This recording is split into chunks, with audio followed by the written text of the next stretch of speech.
In this episode of Dentside Depot, we're doing the initial work on our 79 Ford Crew Cab project, and what we're going to be doing is installing brand new Auto Metal Direct floor pans and Auto Metal Direct cab mounts in our very rusty Crew Cab project, so stay tuned, let's see how it goes. Okay, so work on our Crew Cab project actually started earlier this week, and I've already made some significant rust repairs with stuff that you just can't get on the aftermarket. And the first was the top of the cab had some significant some roof metal rust, so I had to get a donor truck and I had to weld in a nice patch panel on both sides to get the top window channel in line, along with the side window channel on this particular side as well.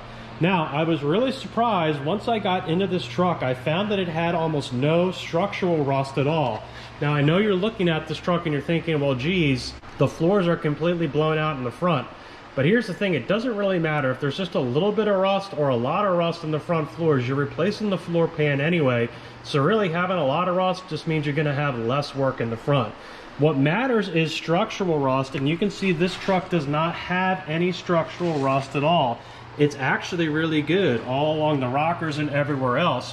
What I needed to do was just get skin replacement in, and that's what I've been working on this truck throughout the week. You can see all the various skin replacement panels I had to do on this particular truck, and it was really nothing significant because the metal underneath was all good.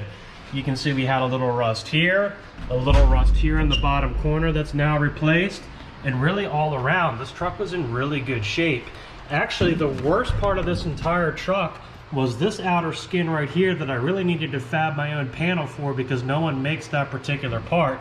But after I do some grinding, this truck's going to be pretty much an A+ rust-free cab, which is why today we're moving on to the front. Okay, when you're starting this job, you're really going to have to decide where and how do you want to replace the floor pans. Now, there's different ways that you can do it, and we're going to talk about that today.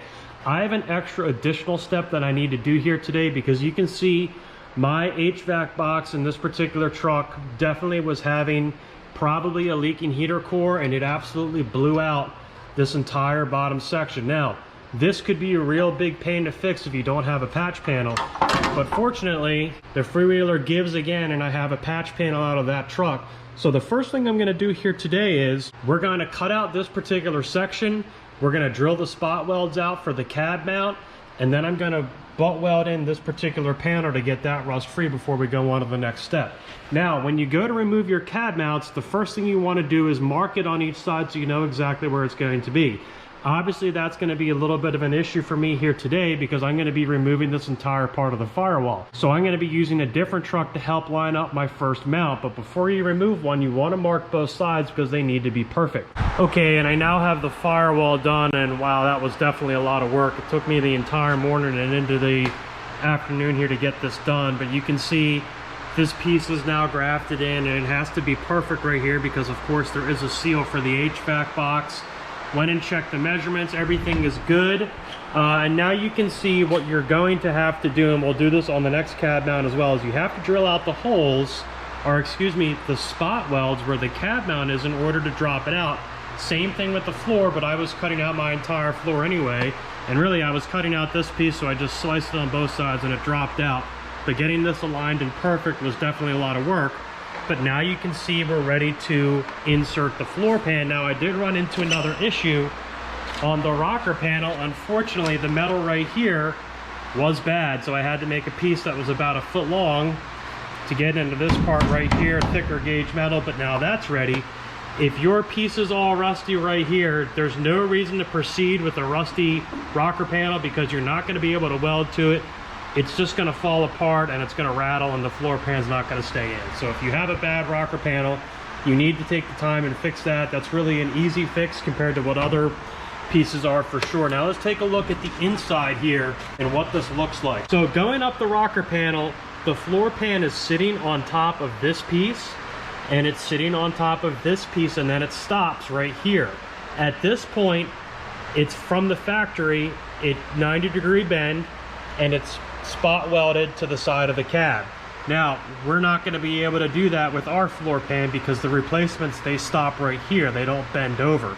So what preferably you want to see is at least an inch of metal going all the way up that you can do a butt weld to, or if you want to do plug welds from the top, which we'll talk about in a second, you can certainly do that as well. Unfortunately, my metal from here to here was completely bad. So here's the plan for me. Floor pan's gonna sit on top of this piece right here, just like it should from the factory. Then from here to here, I'm gonna have to do welds going along the edge of the cab to reconnect it. Then I'm gonna cut here, and I'm gonna do butt welds right here to connect it the rest of the way.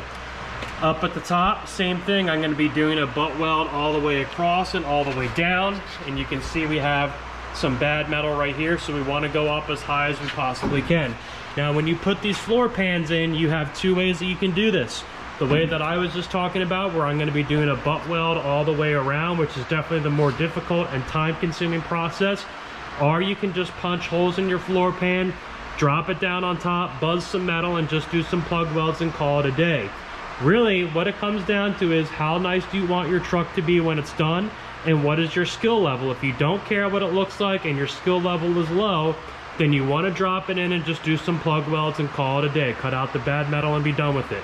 Okay, so all I'm doing here now at the beginning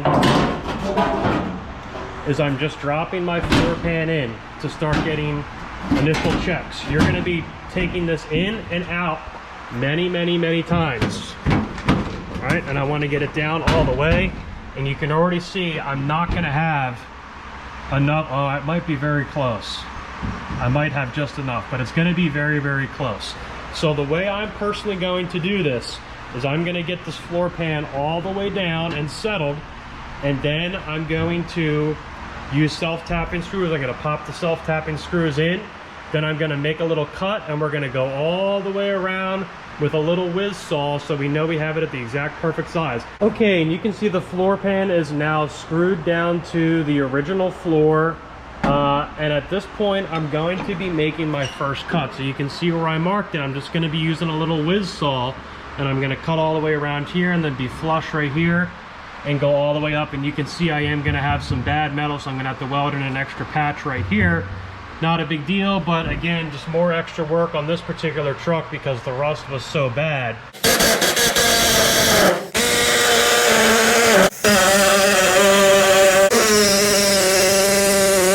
After I made my cuts, I realized the pan was sitting just a little bit too low, so I had to cut in some more relief to get it up to the height that I was happy with.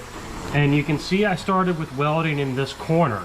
Now, the reason I do that is because you think about all these other planes that we have here. If you make a mistake in any of these areas, you can fix it pretty easily because it's just straight and flat and everything else, it's fine.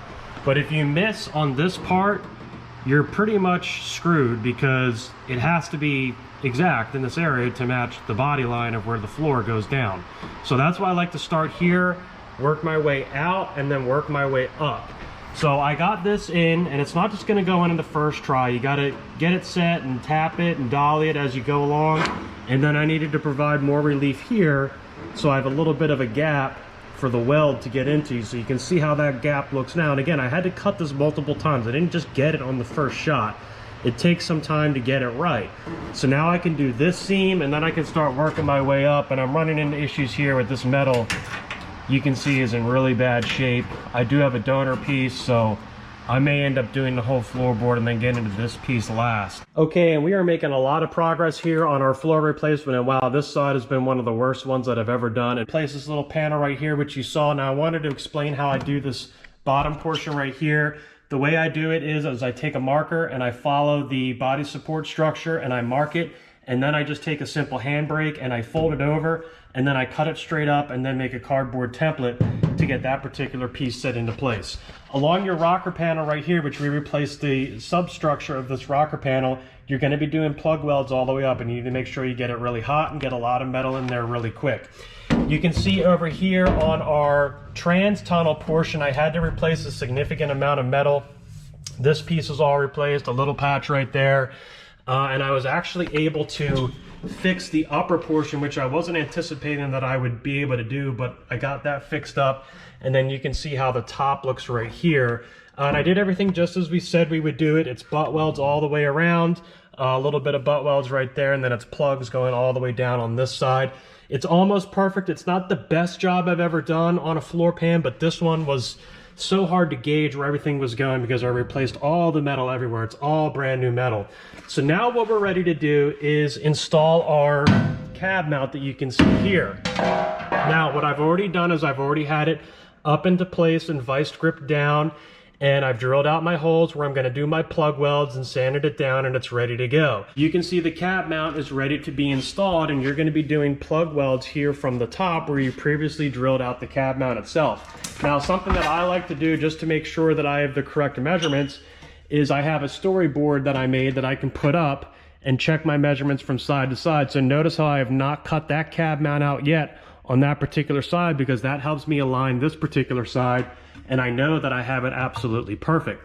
So what I'm going to do is I'm going to vice grip the cab mount up here at this spot, and then I'm going to put a floor jack underneath to have it pushed up nice and flush against the floorboards, and then I'll start doing my plug welds. Okay, and that concludes the cab mount install on this side, and you can see the plug welds on the inside here, and I can't encourage you enough to make sure you get a lot of hot metal in there really fast, because they will pop if you don't.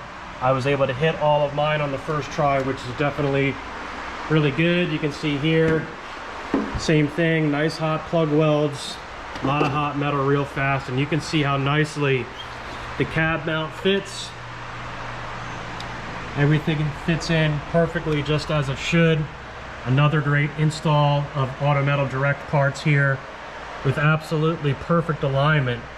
Top to bottom, side to side, I have full confidence that this is going to bolt into the frame exactly as it should, and it is definitely super strong. And wow, I've replaced so much metal, and to get it as close as I have, I feel really good that this is all within 1/8 of an inch.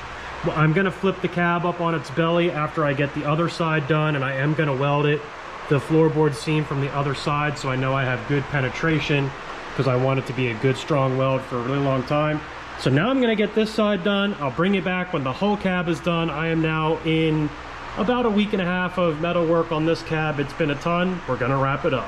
Okay, and after about 2 to 3 weeks of metal work on this truck, this cab, it is now done. And you can see how great the Auto Metal Direct parts fit, as they always do. I have not installed the cab mount on this particular side. I am going to put the truck up on its back, and I'm going to weld some things from underneath as well, so I know I have good penetration going all the way around.